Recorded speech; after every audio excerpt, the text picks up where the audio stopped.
Mereka adalah predator yang lambat, akan tetapi bisa menangkap mangsa yang cepat dengan gerakan secepat kilat.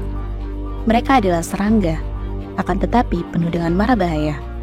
Mereka juga memiliki senjata yang berguna untuk menerkam mangsa. Meskipun demikian, mereka rajin berdoa.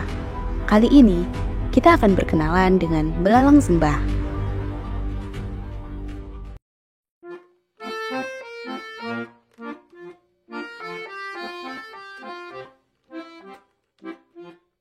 Ini adalah belalang sembah. Mereka memiliki banyak sebutan dalam bahasa lokal, seperti congcorang dalam bahasa Sunda atau Betawi, walang kadung atau walang kekek dalam bahasa Jawa, dan mentadak dalam bahasa Melayu. Mentadak, mentaju, macam mana engkau tidur?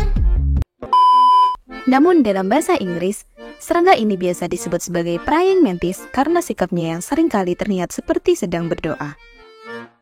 Kata mantis berasal dari bahasa Yunani yang berarti nabi atau peramal nasib. Belalang sembah merupakan hewan karnivora atau pemakan daging. Mangsa dari belalang sembah sangat bervariasi seperti serangga lain.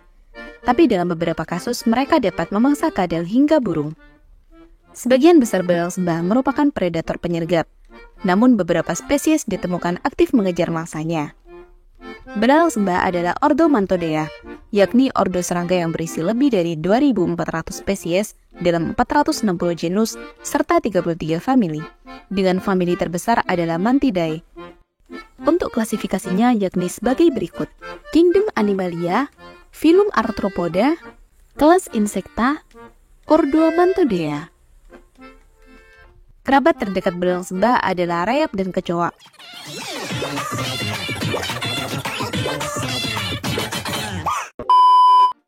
Dan mereka semua termasuk dalam superordo Dictyoptera. Belalang sembah diperkirakan berevolusi dari nenek moyang yang mirip kecoa. Iya, nenek moyang kalian mirip kecoa loh.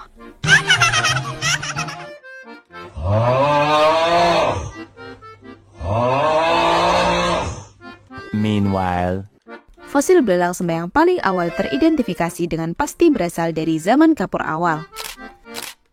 Mereka juga memiliki beberapa kembaran, tapi bukan berasal dari keluarga yang sama. Ini adalah mantid flies atau lalat mantis. Karena kaki depan raptorialnya yang sangat mirip dengan belalang sembah, kalian mungkin tidak bisa membedakannya. Ini merupakan contoh evolusi konvergen. Evolusi konvergen lain terjadi juga pada Titanoptera, yakni ordo serangga yang hidup pada periode Triasik yang juga memiliki kaki depan raptorial seperti belalang sembah.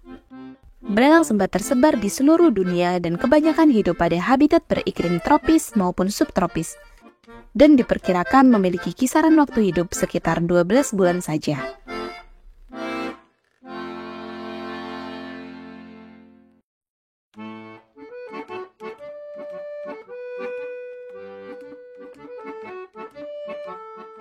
Belalang sembah merupakan serangga predator yang dikenal dengan penampilan dan perilakunya yang khas. Ciri khasnya adalah tubuhnya yang panjang, ramping, serta kepala berbentuk segitiga besar dengan moncong atau rahang seperti paruh. Mereka memiliki dua mata majemuk berbentuk bulat dan beberapa mata sederhana yang memberikan penglihatan sangat baik bagi mereka. Bombastic side eye, criminal offensive side eye. Do you understand? a few moments later. Selain itu, mereka juga memiliki sepasang antena. Karena perburuan mereka sangat bergantung pada penglihatan, belalang sembah biasanya bersifat diurnal atau lebih aktif pada siang hari. Artikulasi lehernya sangat fleksibel. Bahkan, beberapa spesies belalang sembah dapat memutar kepalanya hampir 180 derajat. Dada mantis terdiri dari protoraks, mesotoraks, dan metatoraks. Pada semua spesies selain genus Mantoida, protoraks jauh lebih panjang dibandingkan dua segmen toraks lainnya. Protoraks juga dapat digerakkan secara fleksibel. Hal ini memungkinkan terciptanya berbagai gerakan kepala serta kaki depan. Tak hanya memiliki mata majemuk, belalang sembah juga dapat mendengar. Mereka memiliki organ pendengaran timpani yang terdiri dari dua timpana di ruang pendengaran pada metatoraks mereka. Belalang sembah memiliki dua kaki raptorial yang sangat fenomenal. Kaki ini memiliki duri dan dapat menggenggam. Ini adalah neraka bagi mangsa mereka. Karena ketika sudah tertangkap, mereka akan segera menemui ajalnya. Mereka ada yang bersayap panjang, pendek, dan bahkan ada juga yang tidak bersayap. Ukuran tubuh dewasa normal sekitar 5-12 cm. Namun, ada beberapa yang memiliki ukuran ekstrim, seperti Ichneumanthes gigas dengan panjang 17 cm untuk betina.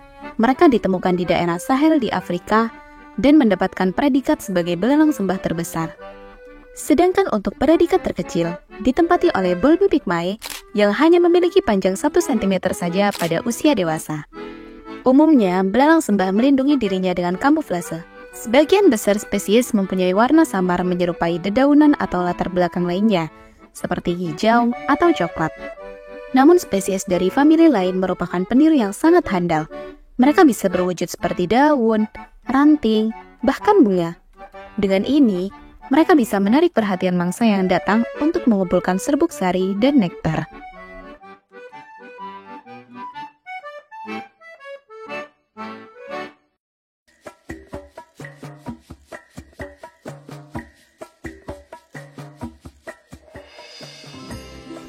Tak hanya memiliki bentuk tubuh yang menarik, mereka juga memiliki beberapa fakta unik, seperti belalang sembah dikenal karena perilaku kanibalisme seksual. Hal ini dikarenakan belalang sembah betina akan menggigit kepala atau kaki pasangan lalu memakannya.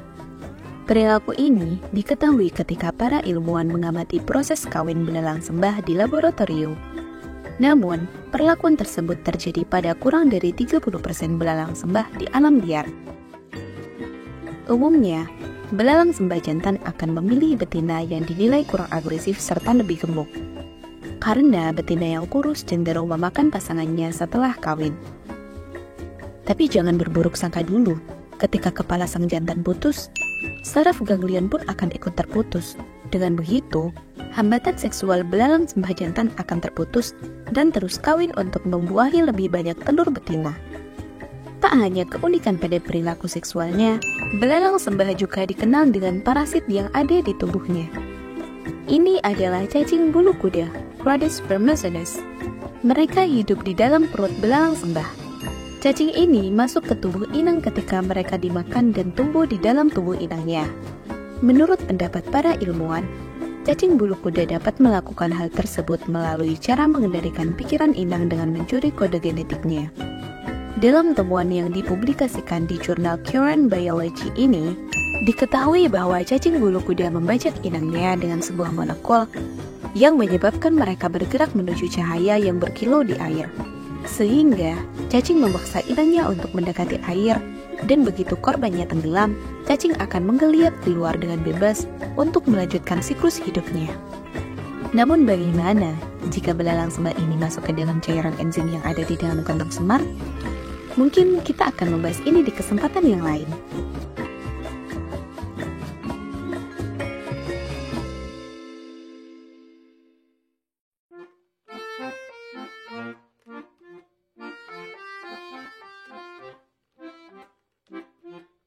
Belalang sembah memiliki hubungan dengan beragam keyakinan farmakologis dan agama. Masyarakat Yunani menyebut mereka sebagai mantis yang berarti nabi. Sedangkan masyarakat Cina menyebutkan bahwa belalang sembah dapat menyembuhkan beragam penyakit, mulai dari impotensi hingga penyakit gondok. Mereka percaya bahwa memanggang kotak telur atau bisa disebut juga OTK, lalu memberikannya kepada anak-anak akan menghentikan kebiasaan mengompol. Namun mereka menyarankan untuk tidak memakan kotak telur tersebut saat perut kosong, karena pasti akan membuat sakit. Mitos-mitos ini sangat menarik.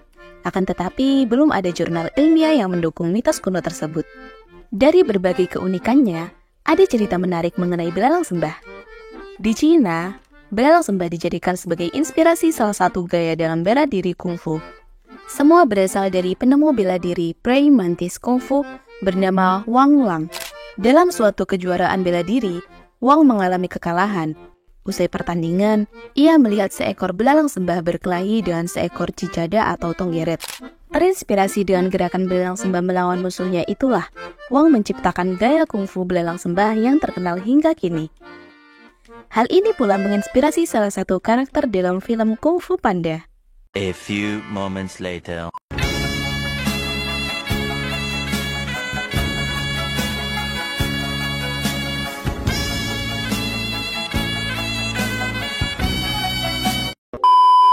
Karena kengeriannya, belalang sembah juga sering dijadikan karakter monster dalam beberapa film layar lebar.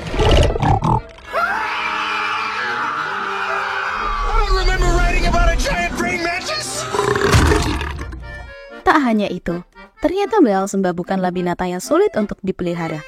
Memelihara belalang sembah bukan lagi suatu hal aneh untuk saat ini. Hal ini didukung oleh cara merawatnya yang mudah, serta kecantikan beberapa spesies menjadi alasan kenapa banyak orang memilihnya sebagai hewan peliharaan. Tapi bagaimana menurut kalian? Apakah kalian juga berminat memeliharanya juga? Berikan tanggapan kalian di kolom komentar.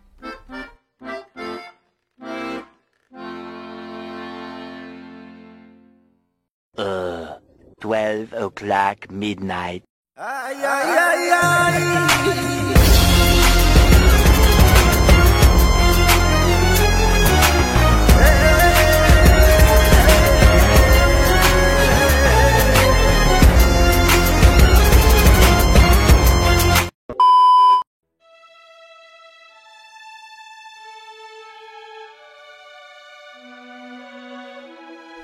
Maka kesimpulan yang dapat kita ambil adalah belalang sembah merupakan serangga predator dari ordo Mantodea.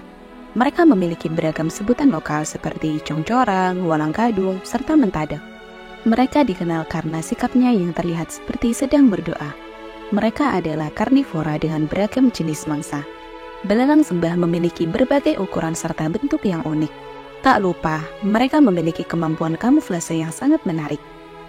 Keunikan belalang sembah juga melibatkan perilaku kanibalisme seksual dan parasit cacing bulu kuda yang hidup dalam tubuh mereka. Selain itu, hubungan mereka dengan keyakinan farmakologis dan inspirasi dalam seni bela diri seperti kungfu praying mantis menambahkan dimensi menarik pada hewan ini. Belalang sembah juga bukan hanya dijadikan sebagai salah satu karakter film, tapi mereka juga dipilih sebagai hewan peliharaan karena kecantikan dan perawatannya yang mudah. Kita mungkin tidak selalu memiliki jawaban, akan tetapi selalu memiliki pertanyaan. Mari terus mempelajari, mempertanyakan, dan tertawa dalam pembelajaran. Jelajahi keajaiban alam lewat alam pengetahuan. Di sini tumbuhan dan hewan memberi pelajaran hidup yang menawan. Terima kasih telah menonton video ini sampai akhir. Kritik dan saran akan sangat berguna. Like and share jika Anda suka. Mari belajar lagi di video selanjutnya.